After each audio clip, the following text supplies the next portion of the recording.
Good evening, it's Friday, December 3rd. I'm Stephanie Prezan. Here's what's ahead tonight on PTV News. We're keeping an eye on the situation at Sephora, where head officials admit that more conflicting perfume reviews have been reported. And just ahead, reviews on one of the nation's biggest perfume sites have customers wondering who's to blame for the fragrance description discrepancies.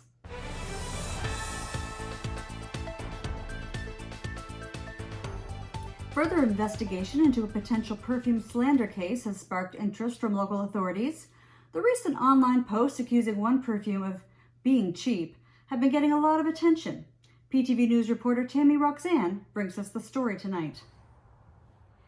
Thank you, Stephanie. I'm here at Fragrance Review headquarters, where Fragrance Review reviewers are reviewing some particularly controversial reviews this afternoon.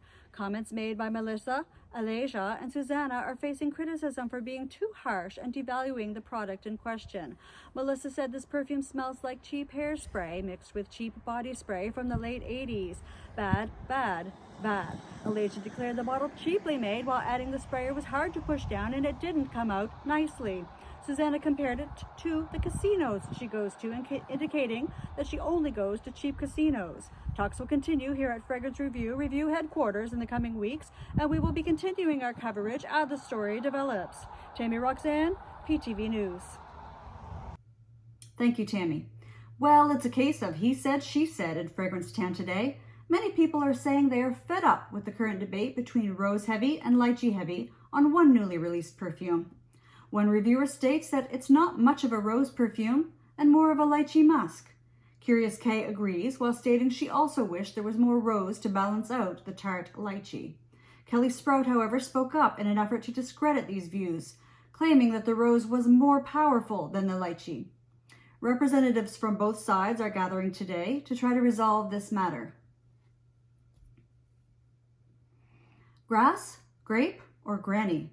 Confusion arising this morning after 3 Scentbird reviewers have conflicting information following perfume discussions on July 9th and 10th. Further investigation revealed that reviewer Kiambra, who had described this scent as smelling like her granny, went on to say her granny did smell good, but she was not trying to smell like her granny. We reached out to Granny to see if she considered herself to smell more like artificial grape and almond or long-lasting feminine grass. Granny declined to answer. Growing concerns over age-related perfume gaslighting today on the Scentbird website are being addressed tonight. We'll have all the details coming up in about 10 minutes' time. Let's check in now with PTV's Tamara Dawn for the weather forecast. What can we expect today, Tamara? Thank you, Stephanie. Let's take a look at the current conditions in Fragrance Town today. We're going to be seeing temperatures in the low to mid 40s under sunny skies, and then dropping back into the 30s under clear skies for our overnight lows tonight. Heavy vanillas and perfumes with notes of honey and or tonka bean are going to be your best friends today, folks. It is going to be breezy this afternoon, and we could see wind gusts up to 30 miles an hour.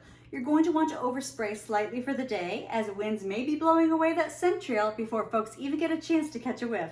Stephanie? Thank you, Tamara. We now go to our perfume review reviewer and lifestyle reporter T-Rox for this week's funniest perfume reviews.